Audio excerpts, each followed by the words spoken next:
loaded last season. And the physio had to come in and... We got him in and got the physio to get him right. But he is a drummer in a group, in a pop group. Yeah. And him and his wife comes every week and supports us. Just like all the other supporters. Swiftly moving on, Tom, what I want to say is, in terms of like going back a little while back when you had your health issues, one thing that stood out to me, you only missed one game when you had your health issues. That was Bognor away. Yeah. And I was in contact over the phone with all the coaches and everything.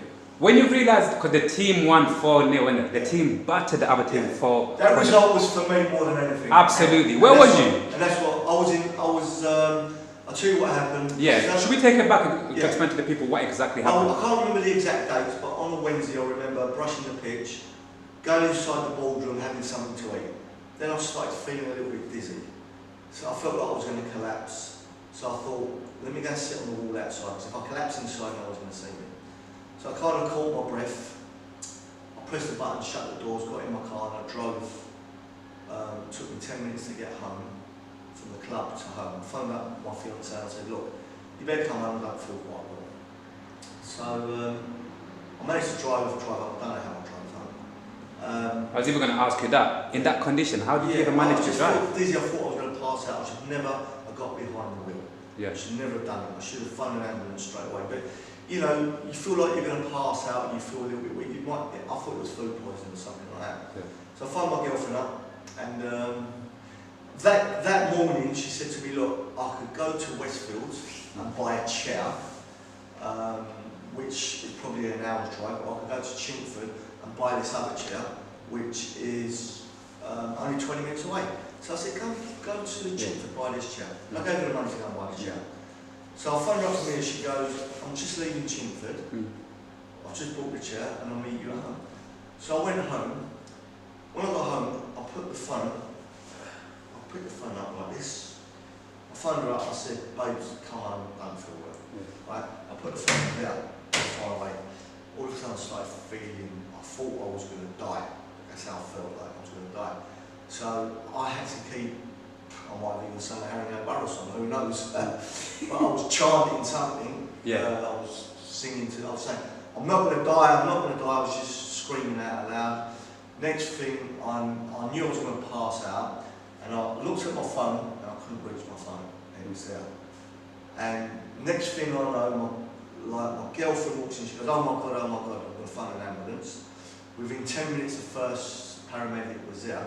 As soon as I heard my girlfriend say the paramedic was out, I stopped fighting because I was so exhausted. I felt like I was on a ship. This is the only way I can compare it. And someone's thrown me and they said, you want to live, swim to the shore. And I was so exhausted. As soon as I heard the paramedic was there, I passed out. And I woke up and I heard the paramedic say to my girlfriend, he stopped breathing. And then I heard my girlfriend say, he's back. She's going to be hanging. So then I just passed out again. Next thing I knew, I woke up, I had all pads over me, and they were ready to give me the electric... Defibrillator. The defibrillator, yeah. So, how long... As he went like that, I opened my eyes, and they all said, he's back, like that. So they never used the defibrillator. So I started vomiting. And apparently I was out for just over a minute. Next thing I know, they've loaded me in the ambulance, straight to what they said to me, right, we're taking you to North Mid. I heard my girlfriend say, no, not North Mid, you're not taking him to North Mid. So they said, okay, we're taking him to Barts, the hospital, St. Barts. So I remember getting taken out of the ambulance, they wheeled me into the operating theatre. And I've got to tell this story because it's quite funny. And they said to me, we can't operate, but we're going to stabilise you and take you back to the ward because you're vomiting. So the next morning, a little ginger bloke comes up to me and goes, I'm your surgeon. So I said, pardon? You're my surgeon? I said, you only look about 16. He straight up. He goes, you have to sign here. He says, the anaesthetic, and if anything goes wrong, we're not liable. I said, no, I'm not signing out. I'm not signing for no anaesthetic. He goes, you have to have an anaesthetic. So I said, no, I'm not having an anaesthetic. So he goes, well, we can't. So I said, you'll have to. I said, I've already died twice, so you'll have to do it. So they brought me to the operating theatre. He goes, are you sure you want to do this? They said, they put something on to numb the pain. So now I'm laying in the operating theatre, I can see a big screen, and he goes, "Are you ready for this? You better not flinch," he said to me. I won't. So he got a knife and he cut me, and I'm looking at it like, I'm looking at the screen. So it started bleeding. During all of this, was you fully awake? Yeah, I was fully awake. Wow. So then he's looking at me, right, you're going to feel a bit of heat now. So they cut me first, see all the blood coming out, and they got this laser, they went like that, and I felt the heat, and it stopped the bleeding. So then I see him going like this, opening me up with his hands, and all I could describe is a little battery. It looked like one of his old mobile phone batteries, and he's pushed it in. What? And I said, "Oh, you done that?" He goes, "Keep quiet." I go, "Yeah, but I want to know what's going on." So he goes, "Okay." So he goes to me, they push the battery, and he goes, "Right, you see this wire, and 2 wires, and 2 screws on the end of each one." They said, "We're going to drill the bottom of your heart, the top of your heart, we're going to put them in place, and when the bleeding stops and it calcifies, the screws will hold in place. And then we're going to connect it to the battery pack." What? So they done that, sewed me up, and they said, "You're done now." And I went, "Okay." I went to get up, and the nurse goes, "Where are you going?" He said, "He's done." You wanted to get up straight after that? Because I felt so good after they put this battery pack in, I felt like there was nothing wrong with me. Wow. For a whole year before, every time I got out of the dugout and screamed instructions, I felt like I was going to pass out. I kept going to the doctor, I kept saying, "I'm going to faint, there's something wrong." They kept giving me inhalers.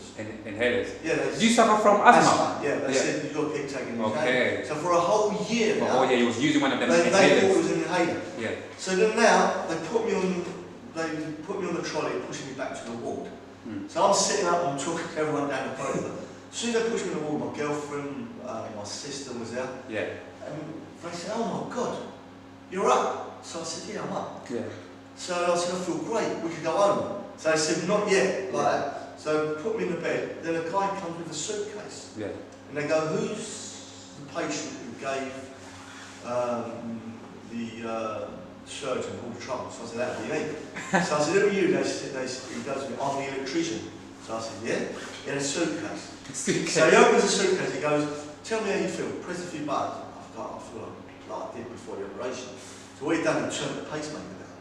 Oh. Bluetooth. Okay, using what was it? Then he turned it up and I said, "I feel great again." So he goes, "I'm just Bluetoothing a message over to your pacemaker. Yeah. This is what we're going to set it at. In 4 weeks you'll come back to the hospital and we'll check." Wow, that sounds... And I've got up, this was on a Thursday, so I went to the hospital on a Wednesday. Yeah. Thursday I went home. Friday the chairman wouldn't let me go on the coach to Bognor. He goes, "Nah, there's no way." My girlfriend was screaming at me. To be honest with you, I will stay home.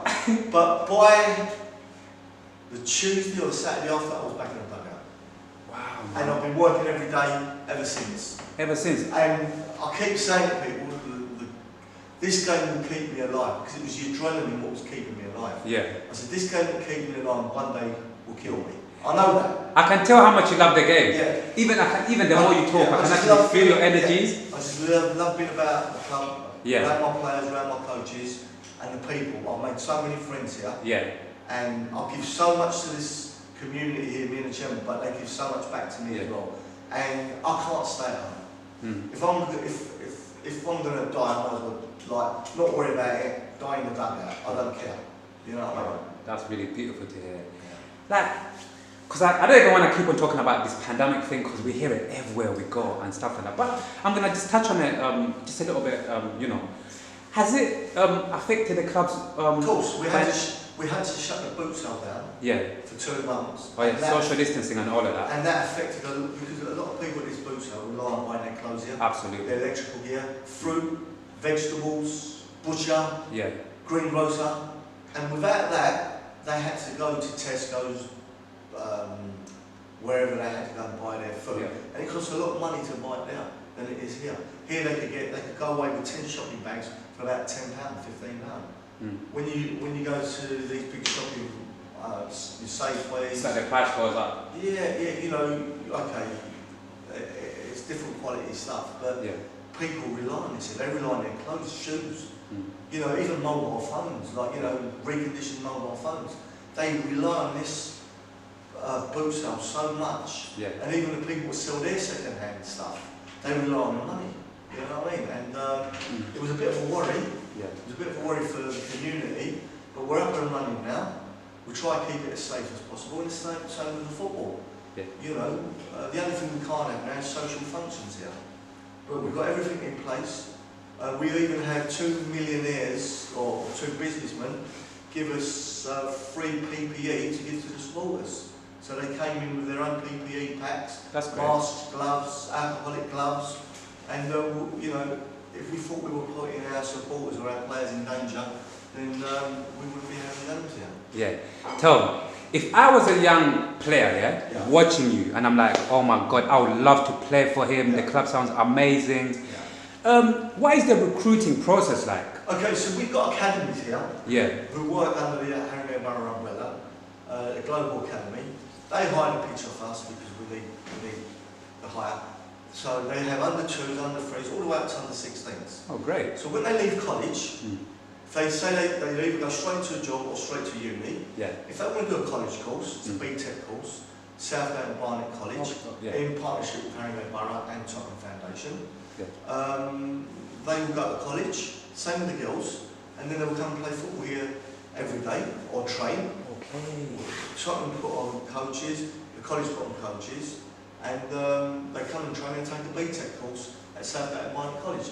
So they will progress from there into our under 16s, under 18s, sorry, and then into our under 23s, and into the first team. Currently we've got 3-4 players in our first team who have progressed. To me, that sounds like a clear pathway. So, to anyone who's listening to this, you know exactly what to do. If you want to play for Haringey Football Club, you know exactly what to do.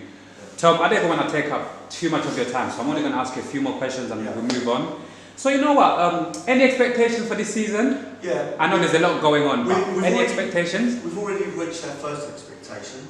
Yes. That's to win our first 3 games in the FA Cup. Congratulations, guys. Thank you. And I hope the journey continues. And the next expectation is sort of minimum, because of the small budget we have. Yeah. We've got aims or targets to, at the end of the season, be in the playoffs. But if we can win it outright in the meantime, we will try and do that. But everybody's got to be realistic. Absolutely. Yeah. Come on, Borough! That's it. I wish you guys nothing.